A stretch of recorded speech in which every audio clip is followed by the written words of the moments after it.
Hello everyone, my name is Michael SK and welcome back to Steins Gate Zero. In the last episode we found out that we weren't transported into the future. We were definitely just thrown into another world line.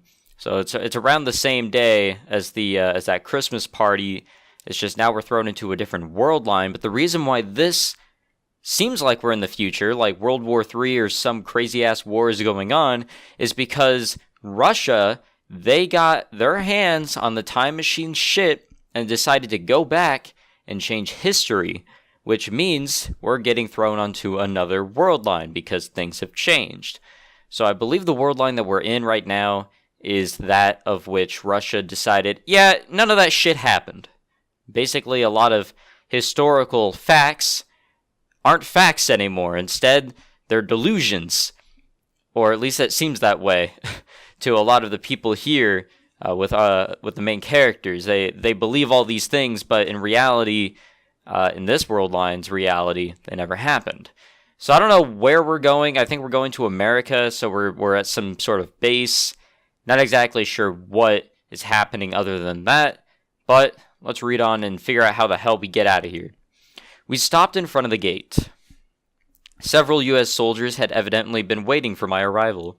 君をアメリカに渡したら、もう我々のところには正しい情報なんて一つも降りてこなくなるだろう。だから、これが最後の機会だ。Shimiyama turned around from the front passenger's seat and looked straight at me. His eyes were desperate and begging. 教えてくれ。我々はこの先、どうすればいいんだ。頼む。I remembered all the soldiers in Tokyo who'd fought so desperately to protect me. Were they fighting to help someone else in Tokyo right now? Or are they already... 俺にはわかりません。岡部君。本当にわからないんです。俺一人の力でこの戦争をどうにかできると思いますか？ゴリバチョフやレリツィンがロシアの大統領になるとか、東西冷戦を劇的に終結させるとか、そんな歴史を知っていたところでどうにもならない。I could hear the sound of another car getting closer. Shimiyama sighed and opened the passenger side door. 降りたまえ。Alright. I exited the car as I was told.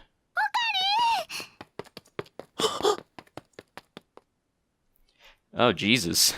Mayuri got out of the van behind us and ran over to me. Mayuri!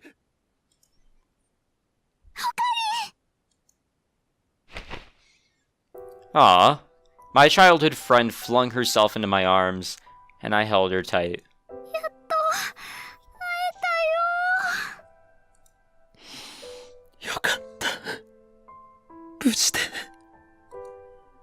I could feel her warmth. Mayuri was here. I'd never gone almost a whole month without seeing her before. And this was wartime. I couldn't easily contact her like I could in the old world line. So I'd been so worried about whether or not Mayuri was okay. It was no exaggeration to say that I'd survived this far just to make sure. I'd erased the entire Alpha world line to save her. No matter what had happened, I wanted her to be safe.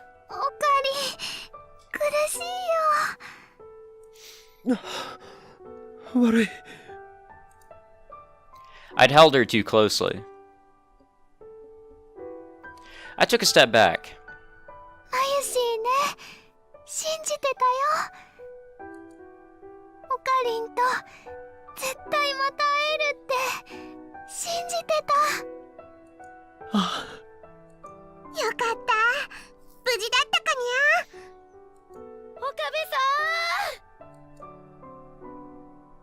Damn, dude, it's the whole crew.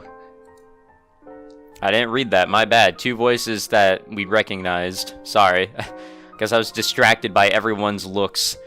Feris and Luca, and behind them I saw Kaede. みんなもよく無事で。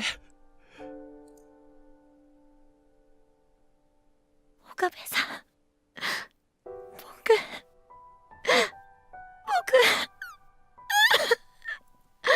Calm down now. ルカ子 I felt myself getting choked up too when I saw Lukako cry. I exchanged greetings with Kaede too. Fubuki had grabbed onto her like a little kid. She was still pale and trembling. フェリスさすがにメイド服じゃないんだな。フェリスって呼ばれたのも久しぶりにゃ。Fidus spoke sadly. Then she put her hand around my neck and held me close. Her little pink lips got close to my ear as if she was about to kiss me. おい What was going on? にゃ照れることないにゃ。 She laughed mischievously. Then Rumiho Akiha, whispered into my ear while pretending to kiss me. 気をつけて。防衛省の人も米軍の人も信用してはダメ。大人は嘘だらけ。みんな本当のことを言わないわ。 That's right. Fedis had a special talent. Cheshire Break. She was incredibly good at looking into someone's heart and seeing what they were thinking. ああ思い知ったよ。 One of them just tricked me. Fedis looked surprised and took a step back. 悲しいにゃ。そうだな。 And then I heard the sound of another engine. This time it was coming from beyond the gate and inside the base. It belonged to a black luxury car with an E on the license plate. Behind it was a minibus. The two of them stopped in front of the gate. It was time for my reunion to end. Welcome! Yeah. An American soldier as tall as a basketball player got out of the car. ようこそ皆さん。私ハモンドです。歓迎します。 His Japanese was good, but not great. では、ミスター岡部以外の皆さんはバスに乗ってください。 He was smiling, but I could tell he wasn't going to allow any arguments. And the other American soldiers were still carrying their rifles as they stood guard without smiles. Shimiyama and the other Japanese soldiers, were watching us from a distance. They didn't try to stop us. They were just looking downwards.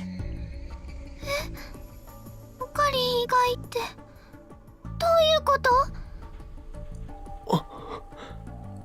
怖がらなくていいです。皆さんには少し話を聞かせてもらいます。でも後ですぐに沖縄防衛局へ送ります。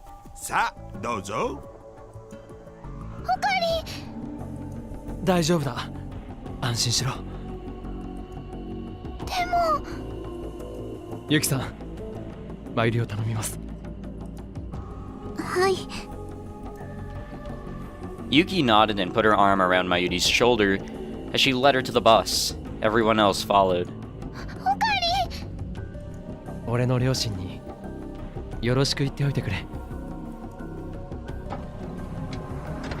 Yeah, please. Once everyone but me was on, the minibus left immediately. The area in front of the gate fell silent.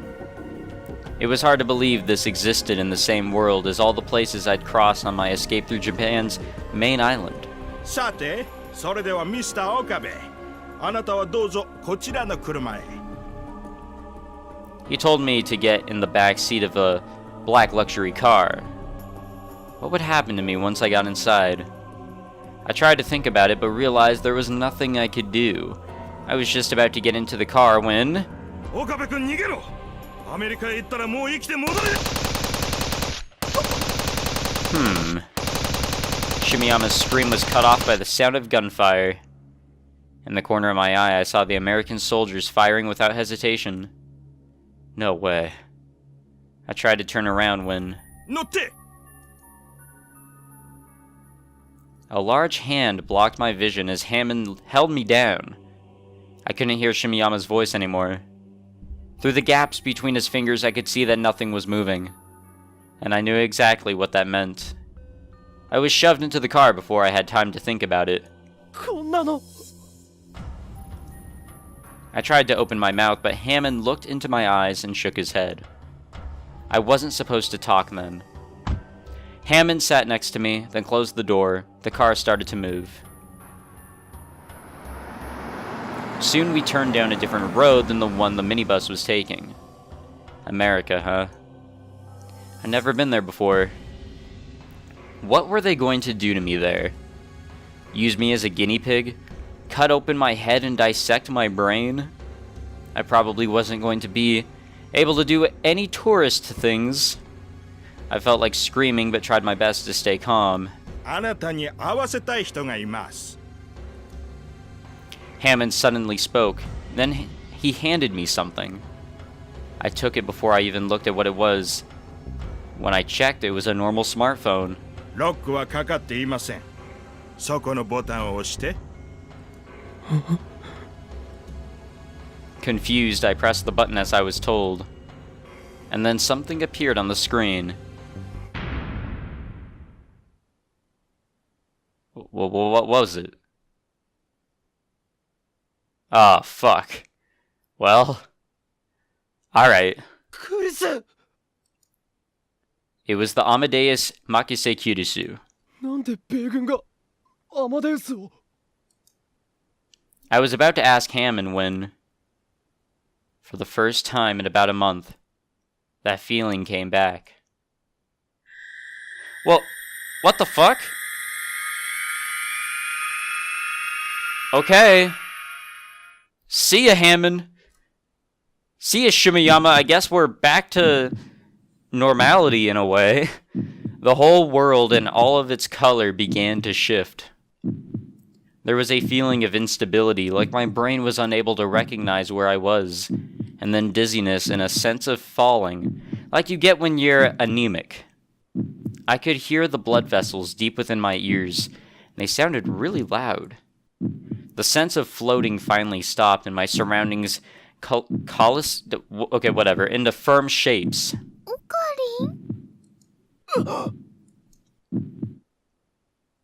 Yeehaw, we're back.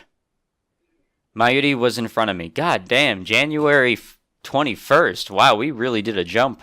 Then again, we were in that other world line for like a month, so it does make sense. I was in the lab, in the room I knew well. There was no trace of Okinawa anywhere.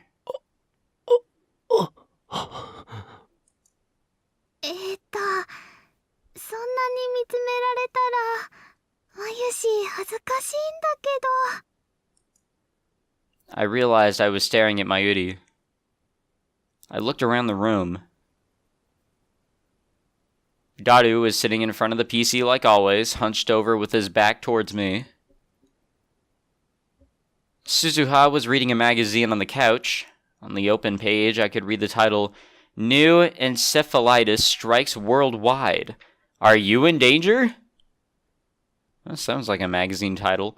The same couch, the same cheap fridge, Daru's computer desk, the dirty curtain that cut off the development room from the rest of the lab.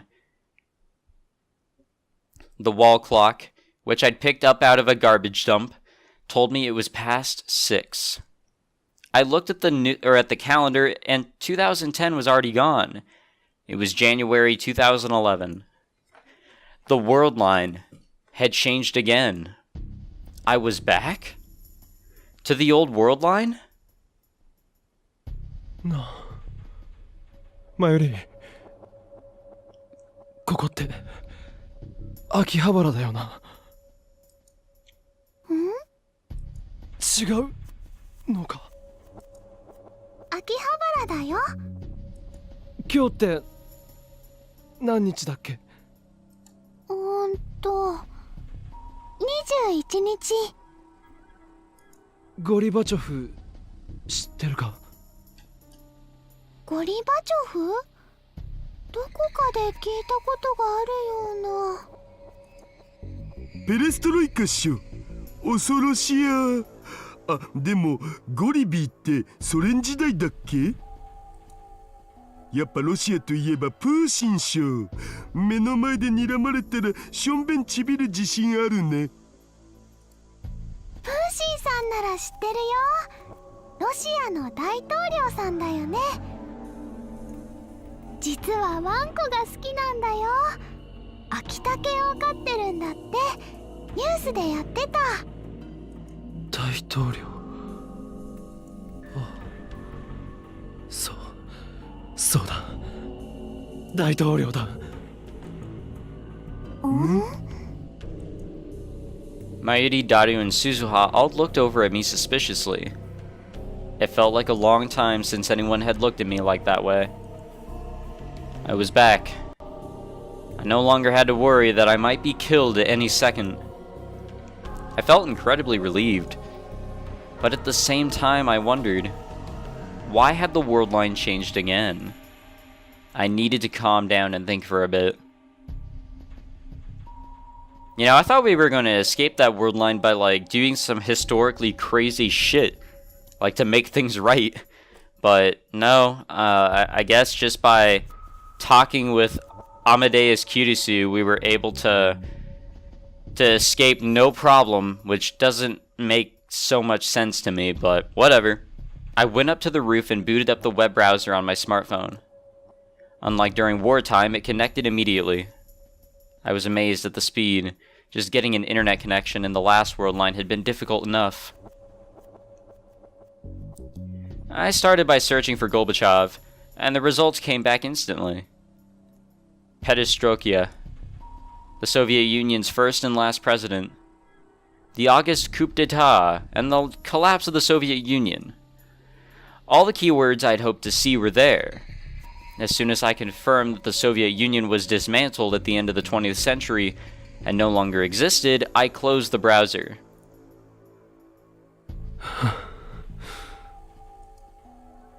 Then why had the world line shifted again? I hadn't done anything. I didn't have any way to affect the divergence value. So what had changed it? Had whoever had performed the first experiment in Russia undone it? Had they watched its progress for a month and then been satisfied? Were they going to keep doing it? And if they did, would I be caught up in it each time? It was a mistake to come outside without a coat on.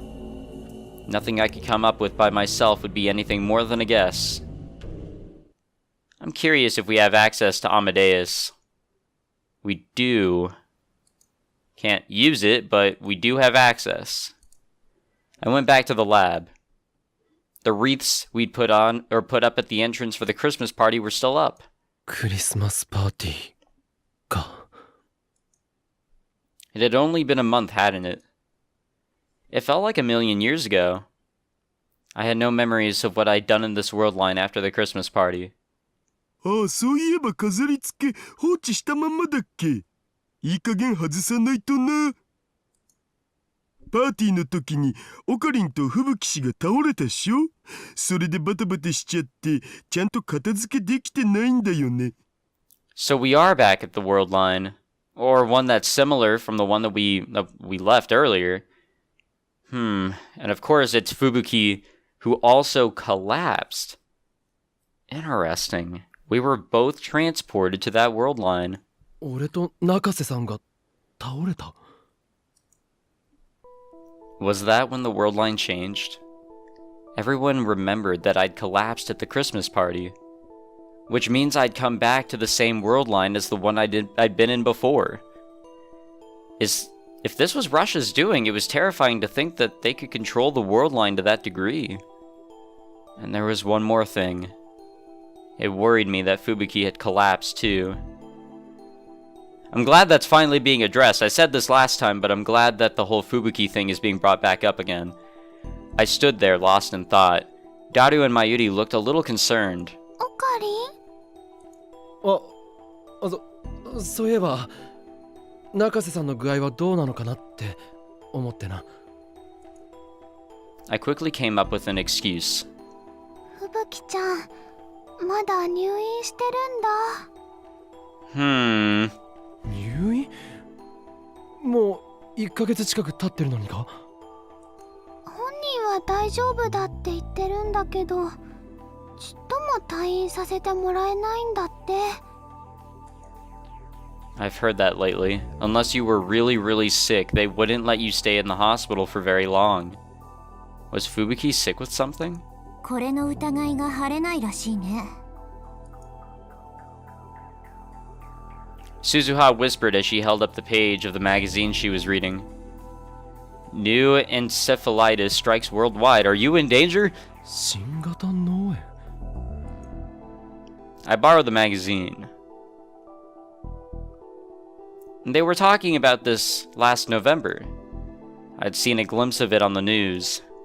Outside of Japan, they'd seen almost 100 people, albeit with mild symptoms. In Japan, there were 10 people being kept at hospitals for examinations, or so it said. So it made its way to Japan. And one of those 10 was Fubuki then. Was it transmissible by air? We didn't catch it at the Christmas party, did we? I knew that getting nervous wouldn't help anything. But still, I'd wondered. ねえ、オカリンも一度病院で見てもらった方がいいんじゃないかな。あの時のオカリン、吹雪ちゃんよりもっと具合悪そうだったよ。ああ、考えておくよ。I gave a half-hearted answer to Mayuri and turned back to the magazine. Strange symptoms being found all over the world. Cause unknown. Sudden memory loss. Memories differ from those of the people around you. Losing all sense of the passage of time.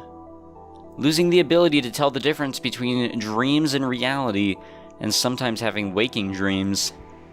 The article was filled with things like that. This was like... まるでリーディングシュタイナーみたいじゃないか。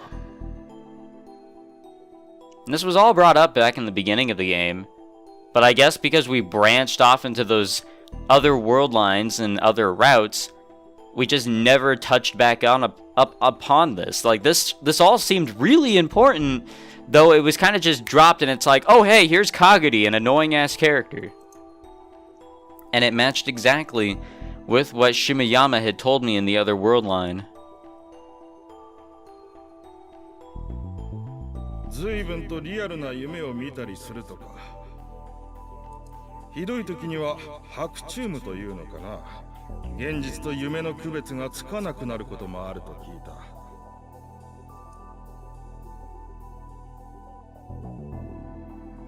中瀬君と非常によく似た白チュームを見る人たちがいる。しかも一人や二人じゃない。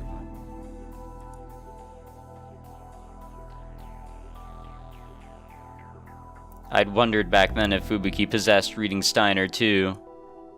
Maybe the reason she collapsed at the Christmas party wasn't some new disease, but the unexpected activation of reading Steiner. That would mean her diagnosis was wrong. The unnecessary tests and treatments they gave her wouldn't help a bit. It looked like I needed to talk to Fubuki. And off we go. Yeah, we're actually going, wow. I ended up going over that day. She was at a large general hospital with a medical student department located in, Ochanomizu? We'll go with that. It was close enough to Akihabara that I could walk, and getting there was easy. Since she might get the wrong idea if I went alone, I encouraged Mayuri to come with me. I hoped it would look like I was only coming as an afterthought, but it ended up being a bigger deal than I expected. When they heard that Mayuri was going, Yuki and Kaide decided to come too. Evidently, they'd all been to visit Fubuki several times before, and they knew exactly where she was located. They walked down the halls without hesitation. It was almost 8 when visiting hours ended, so we needed to hurry. But as we passed by a nurse's station, there was a minor commotion. A woman in her late 40s wearing a gray jersey was yelling at the doctors and nurses. いい加減にしてよ。いつになったら退院できるの？ですから必要な検査と治療を行った後にですね。治療なんて何にもしてないじゃない。しかもちょっとした検査のはずがなんで1ヶ月も出られないの？仕事はどうしてくれるの？落ち着いてください。この病気は未知の部分が多く、十分な検査を行って慎重に治療をしませんと危険なのです。嘘。テレビじゃそんなに大変な病気じゃないから安心しろみたいに言ってたわよ。ですからそれは適切な検査と治療を行うことが前提です。先ほども突然のめまいを起こしたと看護師からの報告が来ています。あれは夕飯が遅いからお腹が空いて貧血になっただけよ。私は元気なの。さっさと退院させて。The woman was about ready to grab the doctor by the throat. Several female nurses held her back, then dragged her off somewhere with reassuring words. びっくりしたわ。吹雪ちゃんは大丈夫かな？ The girls hurried even faster down the hallway. Fubuki was in a 4-person room at the very end of the hallway. We hesitantly peeked inside. Yikes. この声。We could hear moaning coming from beyond the curtains surrounding Fubuki's bed. Mayuri went pale and hurriedly ripped them open. 吹雪ちゃん。Fubuki made a strange noise and spun around as we came in. I looked closer and saw that she was sitting on the bed with her legs crossed watching a show on the LCD TV attached to it. Her eyes were red and swollen with tears, but given the fact that she had a stick of pokey in her mouth, she was probably just crying over a soap opera. あ、え？おお、みんな、また来てくれたんだ。Fubuki wiped away her tears and welcomed us with her usual smile. まゆしはドキドキしちゃったよ。吹雪ちゃんが泣いてるって思って。紛らわしいんだから。ごめん。Even as she apologized, she tossed another chocolate-coated stick in her mouth. Those things were actually really good. Back when I was tutoring at my community college, which I don't go to anymore, someone actually gave me those, one of my students, and I'd never had them. I never knew what to think of them, but they were good. They were good. They were simple, but they were good. Her hair was tied up, and she was wearing some kind of headgear. At first I thought it was just that she was too lazy to do her hair, but evidently not. There were cords coming out of the headgear that were attached to a belt around her waist. Were they monitoring her brainwaves? As unobtrusively as possible. Excuse me. I took a look at the other patients around the room. They were all wearing the same headgear. They may have been giving it all to encephalitis patients. I hope I'm saying that right. If I'm not, oh well. 吹雪ちゃん、ごめんね。みんなで押しかけちゃって。とんでもない。大歓迎だよ。それに、オカリンさんまで来てくれるとは思わなかった。Fubuki stared at me intently. She'd never done that before, so I started to wonder if there was something on my face. 俺と同じように倒れたって言うから気になってたんだ。具合は？全然平気。なんで退院できないのかほんとわかんないよ。毎日検査するだけで他には何にもやることないし、退屈で。しかもさ、病室って携帯禁止なんだよね。メールしたくてもロビーまで行かないとダメだし、夜9時になると勝手に消灯されちゃうから深夜アニメも見られないし。 That's actually a big loss right there. That is a very big loss. Her bed was surrounded with portable game consoles, magazines, a miniature DVD player, anything to stave off boredom. And given all the half-empty boxes of snacks, it was hard to believe the disease was as serious as they said on the news. オカリンさんは大丈夫なの？ああ、マユリにも言ったが、この通りなんともない。そっか、よかった。She seemed truly relieved, but she was still staring at me. and suddenly Kaede started to fidget. Not only that, she blushed, then glanced at me, and then almost started to cry. She was acting really weird. 楓ちゃんどうかした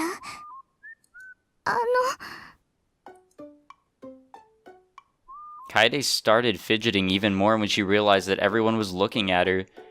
But she had no choice but to go over and whisper something to in Fubuki's ear, excuse me. はあふぶきちゃん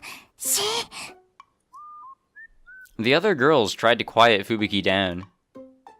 This was a hospital, and there were other patients in the room. We couldn't make a fuss. だって皆さんちょっと聞いてくださいよ。ここにいらっしゃる来島楓さんってば、私とオカリンさんがみんなに隠れてこっそり付き合ってるんじゃないかって疑ってるんですよ。I love Okabe's voice actor. Just every grunt or every noise he makes is just so fucking funny when he's not depressed. Now it was our turn to keep from shouting in surprise. 何を言い出すんだ。だってまゆりちゃんの話だと今日ふぶきちゃんのお見舞いに行こうと言い出したのってオカリンさんなんですよね。それはまあそうだが。There was another reason, but I couldn't say that. それにさっきからふぶきちゃんとオカリンさん愛おしそうに見つめ合ってるし。愛おしそうに見つめてないから。そうじゃなくて、Fubuki tried to scratch her hair, excuse me, but the headgear blocked her way and she gave up. ちょっとリアルな夢をね、見ちゃって。リアルな夢。I was startled.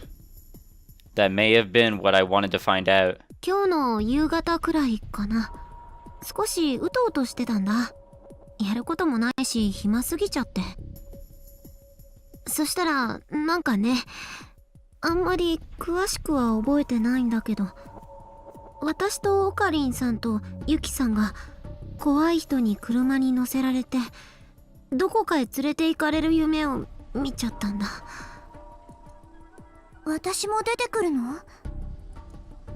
うん。Yep. It was the same. That meant Fubuki had experienced the same things I'd gone through in the other world line. And this evening would have been the same time I was experiencing it. I peeked through the curtains to make sure that none of the hospital staff were around. みんな悪いが中瀬さんと2人で話をさせてくれないか。That's gonna give everyone the wrong idea. Beautiful. 違うって。I wasn't really sure how to handle that reaction. それはマユシーたちには聞かれたくないこと？病気のことについてなんだ。わ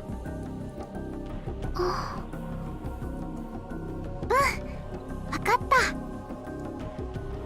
Mayuri nodded and went outside the curtains. The other two looked bothered, but they followed her. 中瀬さん、君の話した夢なんだが、もしかして場所は沖縄じゃなかったか？そうだね。うん、多分沖縄だったと思う。車に乗ってる時にそういう看板を見た気がする。車に乗ってたのは俺と君、そしてユキさん、他に運転手と背の低い自衛隊の男。男の名前は下山。Fubuki suddenly went pale. A dream about being in a car in Okinawa could be written off as a coincidence, but knowing the exact name of the man in that shared dream was a different matter entirely. どうしてその男は君に白チュームの話をした。ロシアの大統領の話も。そして俺たちは米軍基地に連れて行かれた。そこでマユリたちと合流して俺とは別れた。Fubiki was too stunned to speak. There was no room for doubt. My suspicion turned into a certainty. Fubiki had a stronger reading Steiner than most people, and remembered the other world line as a relatively realistic dream. 夢の中でその下山って人が言ってた。オカリンさんも私と同じで別の世界の記憶を持ってるんだって。ああ。それって本当だったんだ。ああ。I hesitated for a moment, but then I gave her a brief explanation of my own reading Steiner ability. The one thing I wanted to make sure she understood was that her dreams weren't caused by an illness. But her reaction wasn't what I expected. だったら他にもいるかも。病気じゃない人。そうなのか。暇だからみんなとね、よく話をするんだ。自分の見た夢の話。それがものすごくそっくりでびっくりすることがあって。ついさっきもね、隣の部屋に入院してる小学生の子が言ってた。ここで仲良くなった子なんだけど、一度も行ったことないはずなのに沖縄にいる夢を見たって。戦争で東京が燃えちゃって自衛隊に助けられて沖縄へ逃げる夢だったって。そうか。Oh no. If that was true, then it wasn't just Fubuki. There were other patients who were being kept in the hospital for no reason, who didn't have any kind of disease at all. お医者さんに話した方がいい？いや、とてもじゃないが信じてもらえるとは思えない。それどころか妄想がひどくなったって診断されたりでもしたら。そっか。他の人にもまだ黙っていた方がいい。騒ぎになったら大変だ。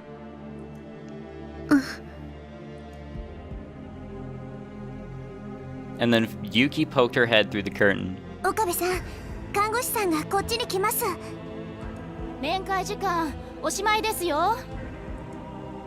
I looked at the clock. It was well past 8. バタバタしちゃってごめんね、ふぶきちゃん。今度はゆっくりできるように早めに来るね。ああ、まゆし、言っちゃやだ。でもナースさんに怒られちゃうよ。そんなの別にいいよ。今夜は私と一緒に寝て。Fubuki was back to her usual self. She grabbed Mayuri's hand and held it tight. Kaide chuckled and forced her to let go. なるべく来てあげるから。わがまま言っちゃダメ。なるべくじゃやだよ。明日も明後日も放課後になったら来て。暇で死んじゃう。Fubuki flailed her arms and legs about. It was a bit too deliberate, if you ask me. Kaide patted her on the head. はいはい。それじゃあ、またね。Mayuri and Yuki went over to pat her too. Before long, she looked like a little puppy in a kennel being petted. We left her behind and exited the room. I was the last to leave, and before I did, I turned around and saw Fubuki staring at us from the bed. Our eyes met, so I nodded a little. It's okay. You're not sick, so don't worry. I don't know if she understood what I meant, but she nodded back. Jesus Christ. We have a message. Let's look at it. I think. Yeah, we do. I want to talk in private. I'll wait for you to contact me. Alright. Something in the short message made me feel very tense. Yeah! Alright, we're gonna end it here. We're out of time. I am really happy that this direction is at least exploring all the crazy shit that we learned about in the beginning of the game, but we never continued to go on about. This whole thing with reading Steiner with the other people, everyone's seeing it as a disease. The fact that world lines are changing randomly, that is a problem. There's a lot of problems here that we never really solved. So I'm really glad we're finally getting around to all of this shit after kind of branching off and doing a bunch of other shit. I'm really happy we're going back to this. So hopefully you're as excited as me, and I'm not just excited by myself. And yeah, I'll see you all in the next one. If you enjoyed, leave a like, subscribe, and let's keep on learning whatever the fuck is happening.